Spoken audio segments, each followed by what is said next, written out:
Bismillahirrahmanirrahim. Genel merkezimiz tarafından Kırıkkale Belediye Başkanı adayı olarak gösterildik.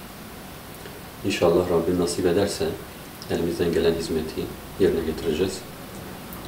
Kırıkkale'miz için yola çıktığımızda dedik ki yükümüz kardeşlik. Sevgi taşıyoruz, muhabbet taşıyoruz. Bununla birlikte Kırıkkale'ye aynı zamanda Hüdapar misyonunu, Hüdapar'ın davasını, Hüdapar'ın anlayışını kendimizle birlikte oraya taşımaya çalışacağız. Sahadan da elhamdülillah olumlu, güzel şeyler aldık. Esnaf ziyaretlerimizde, halkla yaptığımız temaslarda işte Hüdapar'ın buraya gelişini çok önemsiyoruz. Hüdapar'ın burada aday göstermesini olumlu karşılıyoruz. Çok güzel oldu diye. Hatta 3-4 gün önce yaptığımız esnaf ziyaretinde bir esnaf kardeşimiz bizi tebrik etti. Neden tebrik ediyorsunuz diye sorduğunda, maşallah adayınızı gösterdikten hemen sonra direkt sahalara inmeye başladınız. Bu konuda iyi bir performans sergilediğimizi söyledi kendisi. Kendisine teşekkür ediyoruz. Amacımız bu yani. Elhamdülillah bir davanın mensuplarıyız. Kendi çalışmalarımızla birlikte kendi davamızı götürüyoruz yani insanlara. Kırıkkale ile alakalı şöyle bir sloganımız var. 1071 Malazgirt Zaferi'nin ruhuyla Kırıkkale'mize tam 71 projeyle hizmet etmeye çalışacağız. İnşallah bu duygularla, bu anlayışla Kırıkkale'miz için güzel projeler hazırladık. Kırıkkale için 71 projemizi sosyal medyadan paylaşacağız. Evvela şeffaf belediyecilik projemiz var. Şeffaf belediyecilik ne demektir? Biz belediyeyi kazandığımız takdirde belediyenin girişinde Peygamber Efendimiz Aleyhisselatü Vesselam'ın şu hadisini asacağız. Rüşvet alan da veren de mel'undur. Neden? Çünkü belediyeler halkın malıdır. Ve sadece halkın hizmetinde kullanılmalıdır.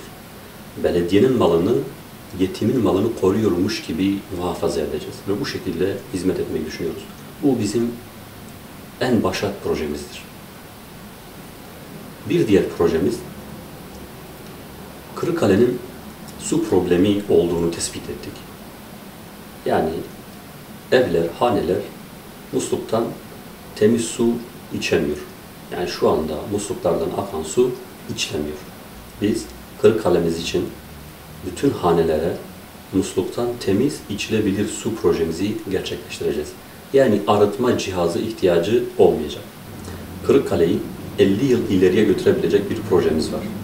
Hafif raylı sistem. Üniversiteyi içine alarak Kırıkkale'nin en ücra köşesine ulaşım yapabilme imkanı elde edeceğiz bu projemizle. Kırıkkale'miz için bir başka projemiz şudur. Kırıkkale'nin dibinden malumunuz Kızılırmak geçiyor. Şehrin en yakın olan kıvrımında, en yakın olan yerinde önüne bir set koyacak şekilde suyun seviyesini yükselteceğiz.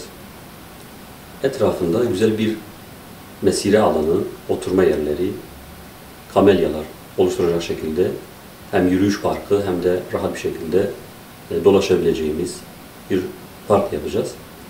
Ve Gezinti Göleti dediğimiz projemiz kapsamında yükselttiğimiz o su seviyesinin içerisinde küçük bir iskele olacak ve bu iskeleden vatandaşlarımız su bisikletleriyle yani orada hazır bulunan su bisikletleriyle Gezinti Göleti içerisinde çocuklarla beraber gezebilecekler ve güzel bir vakit geçirecekler. Kırıkkale'mizin güzel insanlarına selamlarımızı iletiyoruz ve bu sefer Hüdapar demeye bütün Kırıkkale halkını davet ediyoruz. Rabbim çıktığımız bu yolda bizleri muvaffak eylesin. İnşallah Hüdapar'ın belediyecilik anlayışıyla bütün illerimize, bütün ülkemize hizmet etmeye çalışacağız. Sizlere de bu arada çok teşekkür ediyoruz. Hem bizim sesimiz oldunuz, bizim projelerimizi duyurma konusunda bizim için bir vasıta oldunuz. Ayrıca İlke Haber Ajansı'na da teşekkürlerimi buradan sunuyorum.